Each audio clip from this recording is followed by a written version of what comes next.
So backstory here. This the pro-Hamas group at UNC, University of North Carolina, Chapel Hill, they took down the American flag. And this campus had a massive, huge, like awesomely enormous American flag on campus. And the pro-Hamas people took it down. And they hoisted the Palestinian flag, which should be obviously a one-way ticket to that country. Whichever flag you put up, that's the place you go, you would think.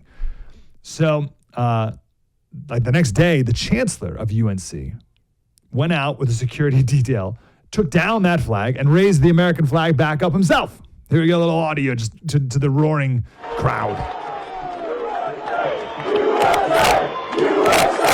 There you go, pretty good. All right, so that was the chancellor doing it himself. Like, all right. It was raised at half staff after that because just the other day there were 4 law enforcement officers who were killed while they were serving a war or something for a felon who owned a gun. So they were going into this guy's house, and the guy opened fire on him, and 4 law enforcement officers were killed. So this just happened the other day in North Carolina. So the flag was at half staff. Well, the pro-Hamas crowd went back, tried to take the flag down again. And then something else happened. And to tell us the rest of the story, country music star John Rich is here. Mr. Rich, how are you, sir? Man, I'm doing great. Thanks for having me on this morning. Great to talk to you. What happened next? The second time they tried to take down the American flag? Well, the second time they tried to take it down, a bunch of young men that go to that university, to UNC, decided, yeah, we're not going to let it happen this time. And so they ran out to where the flag was. They stood underneath the flag, and as it was coming down, they put their hands up and held the flag up to keep it from touching the ground, which anybody that's ever been taught as a kid like I was about the American flag, under no circumstances do you ever let it touch the ground. That's the biggest disrespect ever, and these boys obviously knew that. So they stood there quietly as bottles and rocks and sticks were being thrown at them, and they just stood there. They would not move. They didn't throw anything back. They just stood there and held up the flag. And when I saw that picture and that video of those boys doing that, I was so inspired by that and hopeful seeing something like that because it reminded me of the story I learned back in history class, back when they taught real American history, that when the Star-Spangled Banner was written by Francis Scott Key, the British Navy was cannonballing Fort McHenry with everything they had. I mean, they were trying to shut us off right there. And when the song says, but our flag was still there, well, the flag was still there because the patriots that were in Fort McHenry, as they would die, the living ones would push their dead bodies up against the flag. And when the whole battle was over and they went through Fort McHenry to gather the dead, they saw the American flag standing there being held up by I don't know how many dead Americans, lots of them. That's the only thing that was keeping it up. And so when I saw the boys holding it up, obviously it's not as grave as what Fort McHenry was, but it does tap back into that original fire and that original feeling and commitment to your country that the original Americans had. And so I was knocked out by these guys. I mean, I hope you and everybody else that saw that, I hope that puts a light in your eye to know that there are young people that feel that strongly about our country. Yeah, so let me cut to the end of the story, and then we'll fill in some more details here. So these are some frat guys. We just did a segment the other day. About how we need men on campuses to step up more. And this happened like 2 days later. So someone made a GoFundMe that these men defended their flag, throw them a rager. So I don't know who started this. It wasn't someone from the fraternity, but someone's like, hey, maybe these guys, like, let's chip in and get them a keg. And $516,000 later now, they're at $500,000. It's going to be quite a party, and now they're figuring out what to do with all the money and who to give it to. That's the thing. Now it's all for charity, and who can we best help? How can John Rich help out these guys? What are you, John Rich, able to contribute to these men? Well, I reached out to them on X.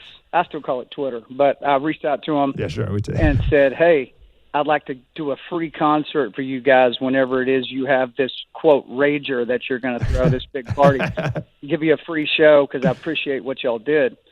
It was as simple as that. And then, man, it wasn't 20 minutes after that, I'm getting DMs and emails from guys from the frat, people that represent them, people in that town, and they said, absolutely, let's do this. So I got to tell you, in the last 24 hours, my phone has absolutely exploded with other artists calling me saying, man, when that goes down, you let me know, John, because I'll be there. One of them was Lee Greenwood. Lee hit me up and he said, hey, you tell him I'll come sing God Bless the USA when this party happens. I mean, so it's going to be absolutely incredible. We're looking at dates right now to try to find a date that works for everybody. Oh, that's great. Okay, so I actually want to talk about this. This is for real. So what's your vision for this concert? Because I'm sure at UNC, so when I was in college, we had a spring fling, and they have the big quad or whatever, and they set up a stage, and it's like a whole big proper concert. Are you thinking to put on like a big thing like that, or are you just going to be like in the room with the pool table or something, or just on the front porch? What's your vision for size, scope, acoustic set? You bring in the band? How are we doing this? I think you bring the whole band. I think you make it like a real show. And I will tell you that I was hit on Twitter yesterday by Bikers for Trump in North Carolina, which there's thousands of them.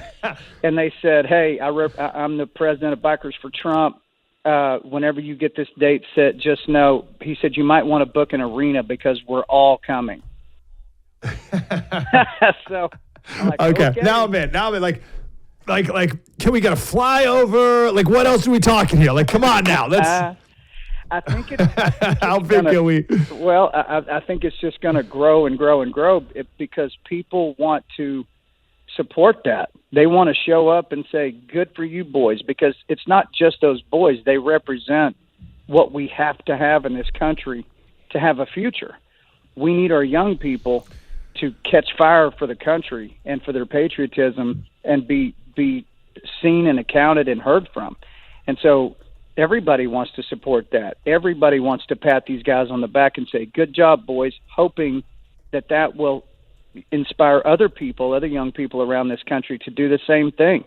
You know, everybody stand up. It's time to be counted. Can you imagine what young people must be thinking about their future right now? I mean, forget me. I've had a career. I've done well.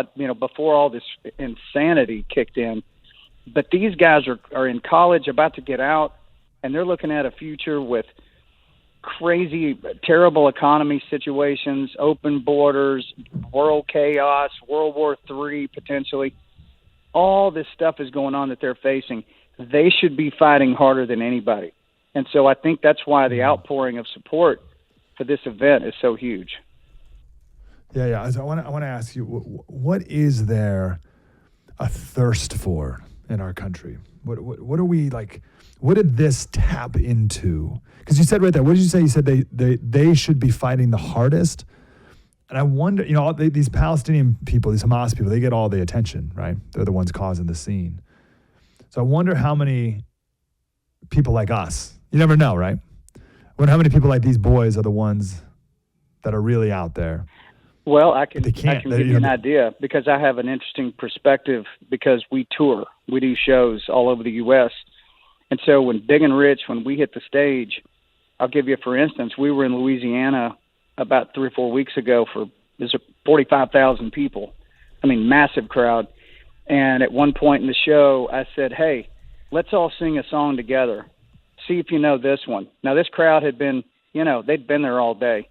And I go, God bless America, and then just stopped, and they took it and sang the rest of that song at the top of their lungs times 45,000 people, dude.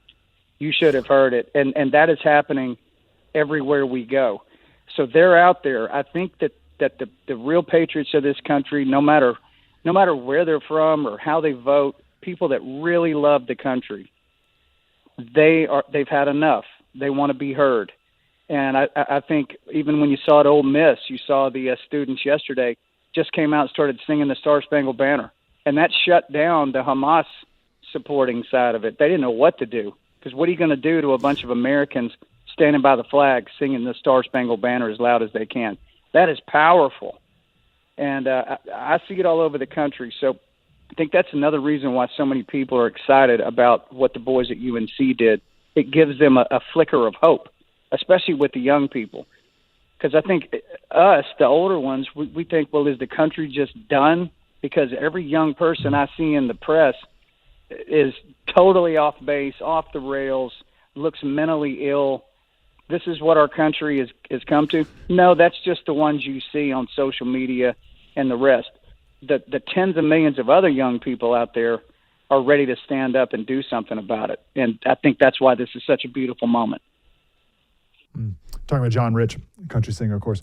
You said you may write a song for this. We talked to Neil Thrasher, actually, in an hour ago. Songwriter, he wrote, we talked to him because he wrote Try That in a Small Town, among others. So we have like a country music theme show today that we didn't even mean to do. So we just talked about the writing process, and I'm just intrigued by that, of course.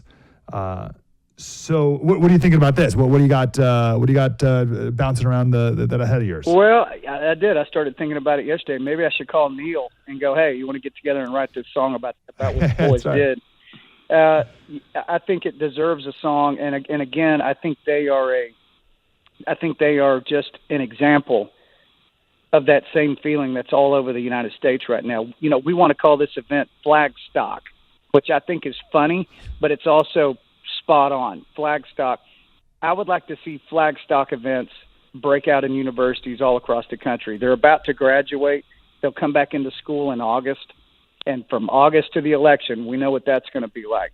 So I would love to see this kick off a whole chain of events around the country where patriotic, freedom-loving college kids have a place to go and be counted. Do you know how many people would show up at universities under the banner of Flagstock? I mean, it would be absolutely massive. And I think you see that, too, in the political side. Joe Biden or some Democrat shows up to have a rally, and there's this paltry crowd. And then when Trump shows up and it's time to love your flag and sing the Star-Spangled Banner, there's 40,000, 50,000 people showing up. That's the truth of what's really going on.